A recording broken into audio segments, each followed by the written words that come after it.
everyone, Jody here from Healing Journey, and today I wanted to talk to you a little bit about gluten and why I recommend that people stay away from gluten.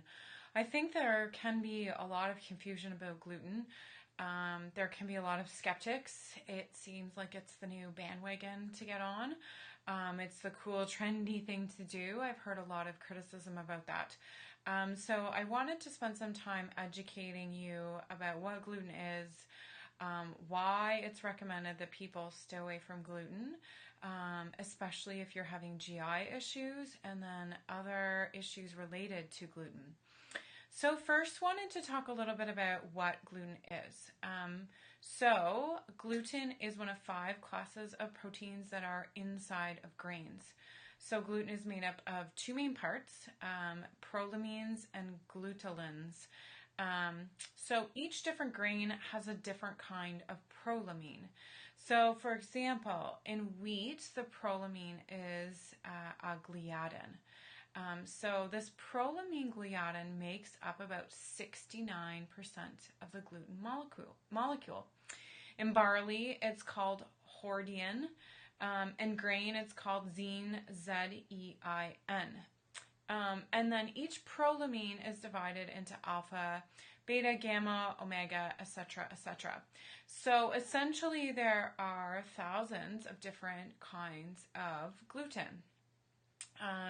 But when we're talking about conventional medicine, they classify gluten as alpha and beta gluten. And that's why when they talk about gluten-free, they talk about avoiding wheat, rye, barley, oat, spelt, and kamut. But because prolamines can exist in all sorts of grains depending on your body's reactivity. You can react, for example, to the prolamine in corn, which is not necessarily typically considered to be gluten. So it's a little confusing. And to make matters worse, so this is what I always tell people. People will come in and they'll say, oh, I tested for a gluten intolerance with my doctor and he says that I don't have it, so therefore I can eat gluten. That is not necessarily the case. So when they're running tests, particularly in Canada, when the conventional medicine system is running a test for gluten reactivity, they're only looking at alpha gliadin. So we know that there's alpha gliadin, beta gliadin, gamma gliadin, all of these different types of gliadins that your body could be reacting to. And so just because you don't react to alpha gliadin does not mean that you're not going to react to gluten. So if you're positive for this test, definitely stay away from it. But if you're negative, unfortunately, that doesn't mean anything. It means that if your body feels better gluten-free, then you should probably stay gluten-free. So for example, people with celiac disease, according to one study, actually were more reactive to omega gliadin in wheat and C. hordein in barley than they were to the alpha gliadin in wheat. And so the way that we're currently testing in conventional medicine for gluten reactivity is a huge, huge problem. So there's actually different lab tests that will look at various different types of gluten reactivity. That'll also look at transglutamases. So sometimes you're not going to react to the alpha, omega, and gamma, but you're going to react to the enzymes related to that. So if you really want to dig deep and want to for sure answer, it's important to eliminate gluten from your diet and reintroduce and see what happens.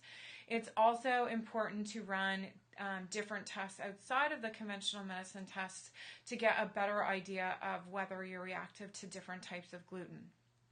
The other thing I wanted to mention, and I know I've talked about it during the leaky gut presentation, but I think it's also really relevant here, is that gluten actually will release the tight junctions between the lining of your cell wall in your intestine. So the cell wall in your intestine is 1 cell deep, and the gluten molecule interacts with zonulin, which causes that gap, that tight junction to release, and molecules that aren't supposed to get into the body get into the body. So essentially what I'm saying is gluten causes leaky gut, whether you show an immune reaction to it or not. So if you want to be healthy, it's important to stay away from gluten. So where did all of this come from? I think, there's a lot of questions about why are we seeing gluten reactivity now? Is it different than before? Are people just being more paranoid? And what's really interesting is they did this study. So the U.S. Air Force took a bunch of blood that they've kept between 1948 and 1954.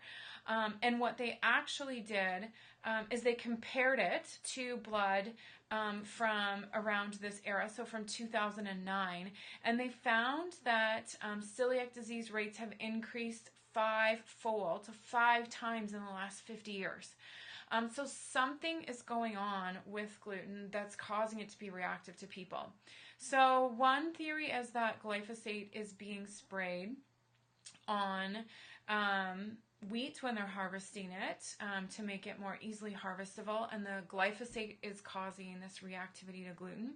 The other theory is that we've crossbred it. So this is different than genetic modification, but we're just crossbreeding the strands of wheat so much so that our body doesn't recognize it anymore. So our body is seeing it as an invader, and it's starting to attack it. The other thing with gluten is that, so one of the tests I run, you can actually tell if your intestinal immune system is responding to gluten. So you can see whether it's reacting to the gluten that's going in through your intestine. And the really unfortunate piece of this is that once your immune system has a response to gluten, so you might consume gluten for a long time and there's no response, but once that immune response gets turned on for whatever reason, your body's always going to react to gluten. And that's because, unlike any other food, gluten is causing memory B cells to be activated. So what are memory B cells? When we think about vaccines, vaccines are also triggering memory B cells. So vaccines, that's an introduction of something foreign that shouldn't be in the body, and then the body activates memory B cells and then pretty much always remembers that and has an immune response against that. So gluten is doing the exact same thing, which means that every time you eat gluten, once your immune system reacts to it, your body's going to have that inflammatory immune response, attack, attack, attack. And when you have autoimmune diseases, when you have illnesses, when you have all these things going on, the last thing you want to do is activate your immune system and cause more inflammation, which is why the recommendation is always when that marker shows up on the test, for example, you want to eliminate gluten forever because the memory B cells are never going to forget. So this is different than other food intolerances, and that is simply because other food intolerances aren't activating a memory B cell. So they might be activating an immune response, but it's a different pathway. So once the lining of the gut heals with those foods, you can usually reintroduce them and you're fine. The same cannot be said for gluten. So let's talk about gluten reactions. So one of the reactions to gluten is a gluten allergy. So allergies, think peanut allergies, think inflammation, think instant, think quick. This is an IgE reaction. This is where you might need to take an EpiPen. It's a really fast response where the body's like, get this toxin out of me. So that's an allergy. I would say not a lot of people have gluten allergies. More likely, we're looking at gluten sensitivity and gluten intolerant. So when we think about gluten intolerant, what that is saying is we're eating the gluten into our bodies, but our bodies are not able to break down the gluten properly. It's kind of like being dairy intolerant. We can't break down the lactose. For example, lactose intolerant, we can't break down the lactose very well. Same idea with gluten intolerance. Gluten sensitivity is not a disease, but it's also a state of genetics, which can be activated where we're seeing that immune response with the memory B cells in response to gluten. And so what is celiac disease?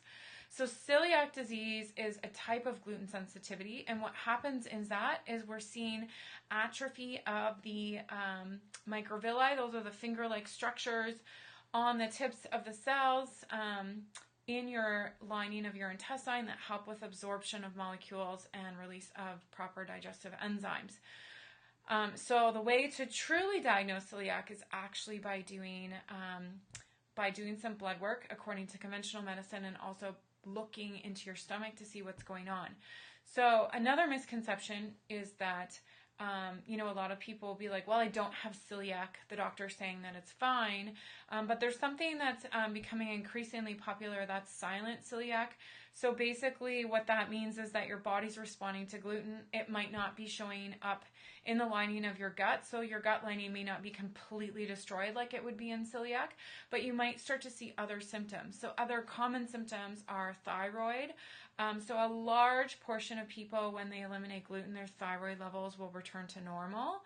The other thing we see is other autoimmune diseases, skin issues, schizophrenia has been found linked to gluten. Osteoporosis has been found linked to gluten. Type 1 diabetes has been found linked to gluten. Like, the list goes on and on and on and on and on. So I just want to get the message out there that it's not only gluten sensitivity, is not only celiac disease, but it can be lots of other things. So when you're having symptoms of any sort, the first thing I would recommend you do is eliminate gluten, which is why a lot of the cleanses that I'm doing, or clean eating challenges, the major component that I recommend people eliminate are gluten.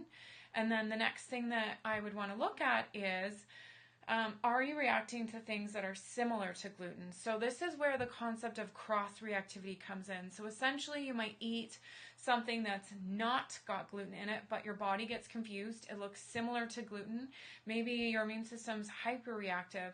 And what will happen there is that your body will actually start an immune response to gluten. So you might as well be eating it. And so this is cross-reactivity. So there's a list of things that your body can be cross-reactive to. You can test for it to send to lab to see what your body's actually reacting to. And that's actually why we're seeing a lot of people with celiac disease not necessarily healing when they eliminate gluten. Part of that reason is because they're consuming foods that they're cross-reactive to, so they're still getting that immune response irregardless. So casein in milk or dairy products is another one. Instant coffee, corn. So there's lots of things that you can react to. The next thing I wanted to talk about is going gluten-free. So going gluten-free doesn't necessarily mean that you go down the grocery store, down the gluten-free aisle, and buy all those amazing replacement gluten-free products. Reason being is those products are not necessarily healthy. So if you are to take a look at the ingredients, there's a chunk of them that you probably cannot pronounce. So what they're doing is they're trying to create the same consistency of glutinous grains.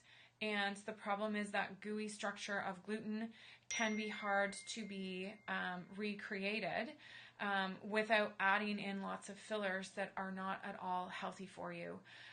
So my recommendation, if you're going gluten-free, isn't necessarily to go out and buy gluten-free products, but to really start eating cleanly before you go down that aisle. And if you are going to buy some gluten-free products, start reading the labels, and do not buy products that have lots of other fillers in them, because that's not necessarily healthy for you either, and it's going to prevent your gut from healing as well. If you have any questions, please feel free to list them in the comments below. Thanks very much, and have a great evening.